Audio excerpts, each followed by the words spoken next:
India's GDP growth in financial year 24? Will it be 6.5%? Will it be 6.3%, 2%? Different estimates coming in. But Kartik Malhotra walking in, and perhaps Kartik, you could help us understand. NITI Aayog this time around is saying it's 6.5. Just literally 24 hours ago, World Bank said 6.2, 6.3. Various estimates, but all of them targeting a growth rate of over 6.2%.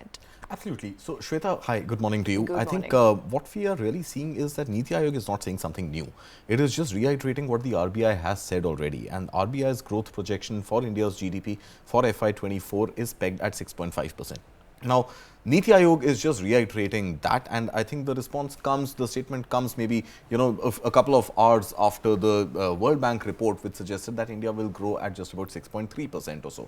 Now, it's a different matter what statistics and what calculations different agencies take into account while estimating growth.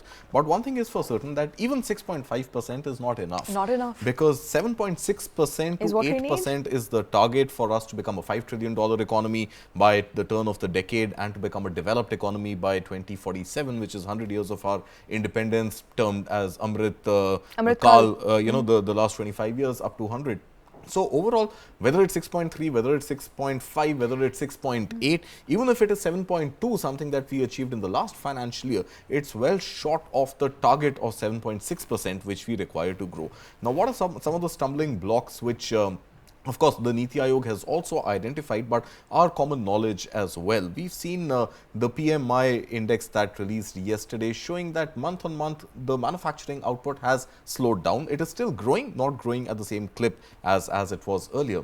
What are we arriving at? We are arriving at a fact that our export story still needs to be beefed up. We don't have enough exports going out of the country. Now, these exports are both services exports, which is IT, the back office work that Indian IT majors do, as well as the pure manufacturing exports. Why is this slowing down? It is simply slowing down because the world economy is not in a great shape. So, overall, India continues to be a bright spot. Overall, compared to its peers, India continues to be a leading major global economy. But is that number enough? That number is definitely not enough. What are some of the other party poopers? We could see inflation, with rising crude prices. You often talk about the GDP calculation formula on the show. Perhaps on that calculation, in that mathematical formula, exports being one of the laggards, what are the other issues? So, okay, so let's repeat that formula, right? Y is equal to C plus G plus I plus X minus M. Y being the measure of GDP is equal to consumption plus government spending plus private investments plus the delta of exports minus imports. If you have a current account surplus, your exports will be higher than your imports. India has a current account deficit, and hence the exports are lower than imports. So, a widening current account deficit spoils the whole equation of GDP calculation. What are the other elements? You have consumption. That consumption story is looking good. You look at what is happening with housing sales, you look at what is happening with car sales, you look at FMCG products being bought, you have a festive season coming up. Despite inflation, you have the consumption story doing well. Government spending continues to be robust. Government spending on infrastructure, on creation of physical assets is going to continue, is going to do the heavy lifting for the foreseeable future. Private sector investments, I think, yet to reach the optimum level. Simply because we are in an election year, private sector will want to wait for stability of policy, will want to hope for continuance of existing policy measures before making large capital investments. But overall, if you look at the other potential party spoilers, in India's already not the best number on GDP growth coming, you are looking at inflation.